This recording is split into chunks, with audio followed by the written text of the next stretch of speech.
So I continue with my experience. Good?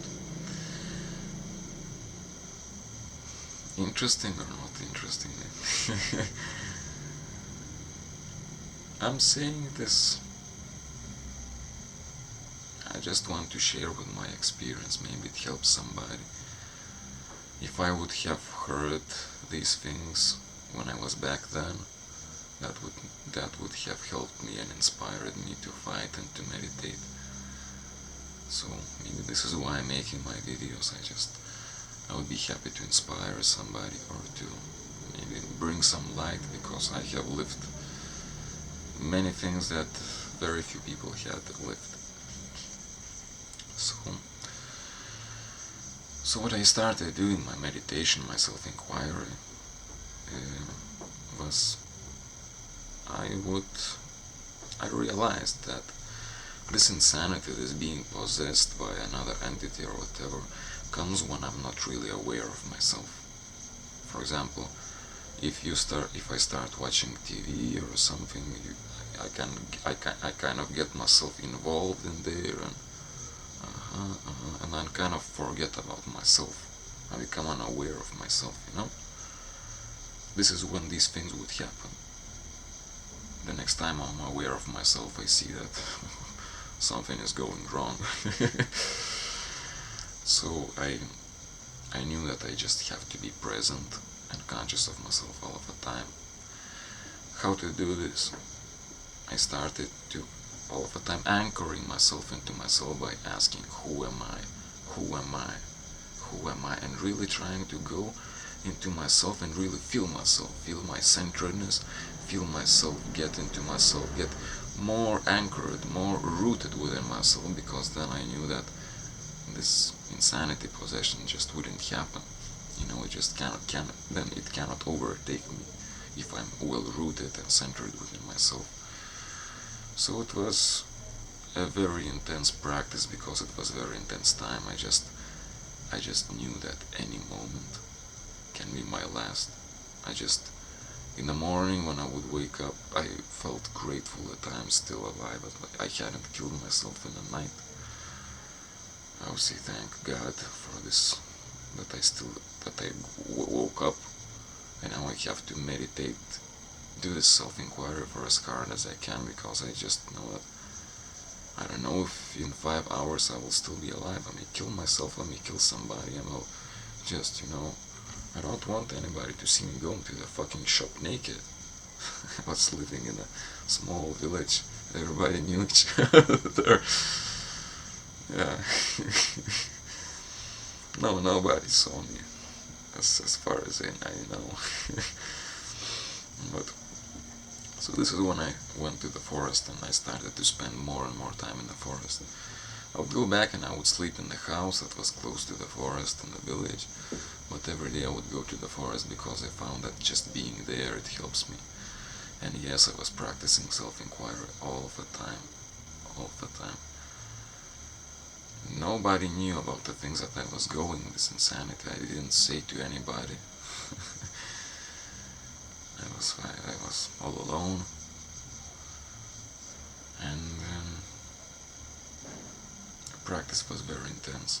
Going into myself, feeling myself, grounding myself. Who am I? Who am I? Who am I? All of the time. I started, I would imagine that I am dead. I would imagine myself laying on the floor, dead, kind of imagining my body without any energy, nothing, and I would ask me, yes, I'm dead, and now who am I? And I would try to really find who I am. And this is where just realization started exploding all around, realizations, enlightenment, let's say. I just realized I'm not my body. I realized that my body dies, but I'm still here. I realized I exist apart from my physical body. I started having out-of-the-body experiences in the night. Sometimes I would have them. New realizations, new things. I started remembering my previous lives. Out of nowhere, I just started to remember them.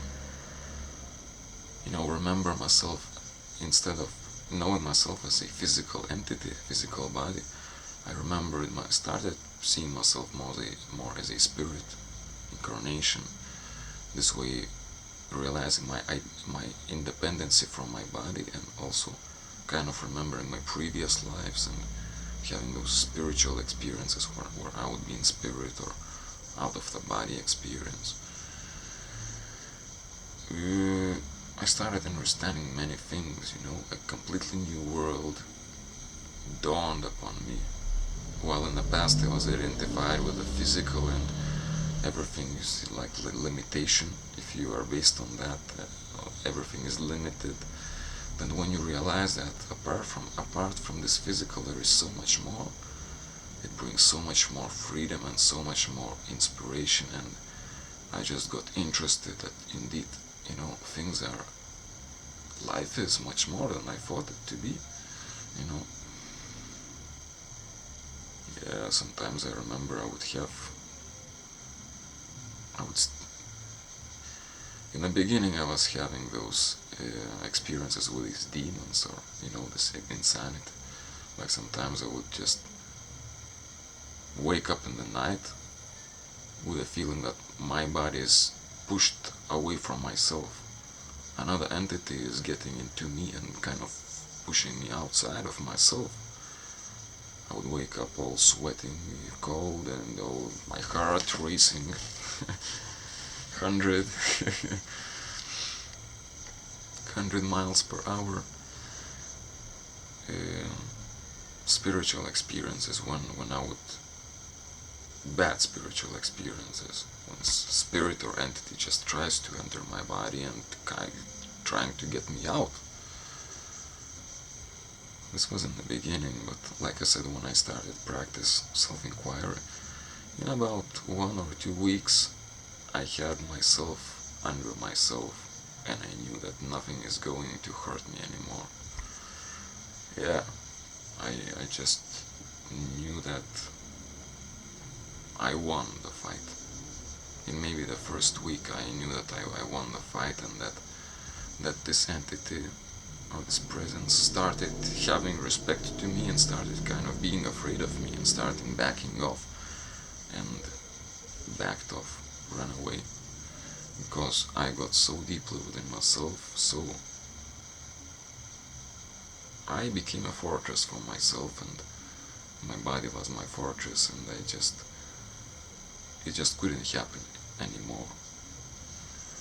So, what do you think? Crazy experience or not? That was a crazy experience. That was maybe the toughest experience I have overlived. Self-inquiry. This is the way I found self-inquiry. This is why and how I started asking myself who am I and going deeper into myself. And I continued after, when I was already, this demon issue or whatever way we want to call it was over. I found myself in a completely different world. I found myself aware of myself as a spirit, remembering, like I say, my previous experiences, remembering the experiences between birth, death and new birth. And that would make me more inspired to meditate, and that would show me that this path really leads somewhere. When I started meditating, I thought that maybe I'm just wasting my time, maybe it just doesn't lead anywhere, maybe it's not worth it. But when I started finding all these things, I realized that this is what I'm going to do. I'm going to continue on this, and I continued on the self-inquiry, where the new level after some time was, I realized I'm a spirit. I remembered things from my past, some of my past lives, and I was okay. I'm a spirit. After this life, I'm going to die. I'm going to be reborn again, and it is just going to continue. which is all beautiful, and you're constantly learning, you're constantly unfolding, evolving. But then I felt that I want something more. I'm not fine with going back and back and back to this world and another life, and again suffering, and again living something, and again, I thought that I'm not okay with being a individual spirit. There are many spirits in the universe, and I'm one of the spirits, and I just going to get better and better and more evolved all the time, but it is just never going to end. I wasn't happy with it. So I said, where did the spirit come from? If there are supposedly many spirits, they all come from somewhere. There is some God or something, some creation which created those spirits. I'm going to go there, I said. So I started again more intensely. Who am I? Who am I beyond the spirit? I would ask me, who am I beyond the spirit? Going deeper and deeper until I found myself in this experience of oneness. Everything is one, there is no time, there is no mind, there is just nothing. And it's all that is. This was my realization. This was my enlightenment, where I just realized that everything is the way it is. You don't need to change anything. You don't need to get better, even to meditate and become more spiritual. It just, it is just all unreal. It is all just a game, a beautiful game. It's all a dream. And that was a very liberating experience, very liberating understanding. That brought infinite peace into myself. And I was still back in Lithuania, I was still back in the forest. I would spend more time in the forest. By that time, maybe half a year or 1 year had passed of living, meditating like this. Meditation was my everything. I would meditate many hours a day. I would meditate all of my time, and even when I would go to sleep, I would try to bring as much mindfulness into my sleep as I can. I would try to not to fall asleep, but rather to drift into a meditation where my body is asleep, but I am not. Sometimes I would be able, rare times, but sometimes I would get into this where my body is really asleep and I just awake, aware and of my expansion of everything. So I lived like this. I don't remember how long, but this is when I started making the videos to YouTube, Simple Hermit ones. The ones that, when I remember them now, a smile comes to my face, and maybe to your face as well. Who knows? This is when I started speaking about, in a very confident voice, I started speaking about life and God, as if I knew everything.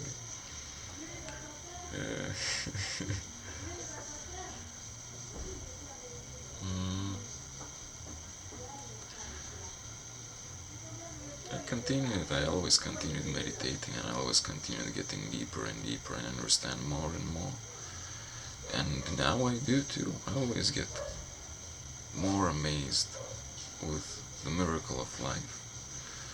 If you see me now, you see I have lived a change in my body language, the way I speak now and the way I spoke when I was a simple hermit in Lithuania. It had changed a lot, right? Another thing is that in the past I would speak a lot. And then as the time goes by, you speak less and less. In the beginning, when you understand something new, something you didn't know, and you just want to share it, you're pretty enthusiastic and excited about that. This is when I would make so many videos, uploading them to YouTube. I was so excited. And then, as the years pass, you just get deeper and deeper, and you realize that there is no way of expressing that what you feel, and actually you get less excited about words and about speaking. This was my experience. You just see that it all goes deeper. As in the beginning, for example, you see a tip of an iceberg. You see a peak of the tip of an iceberg in the water, and it looks something so big. But as you get deeper and deeper beyond, you know, you just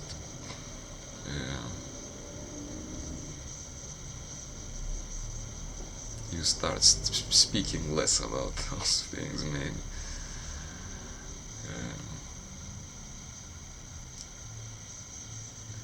However, I would like to start making more videos again, and I would like to share with my understandings and inspire people. I believe I can inspire people.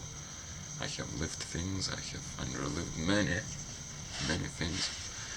I'm blessed, I feel myself blessed and honored and grateful to have lived what I have lived. I don't think there is pride in me of the things I have lived and learned. Rather, there is gratefulness of all of the things I have lived. And I just want to share it and inspire somebody to meditate and to really delve or dive into this spiritual life in a meditation that has no end. I would really love to inspire people to meditate, and this is why I started and I start making videos about meditation, and I hope to inspire you. I would love to.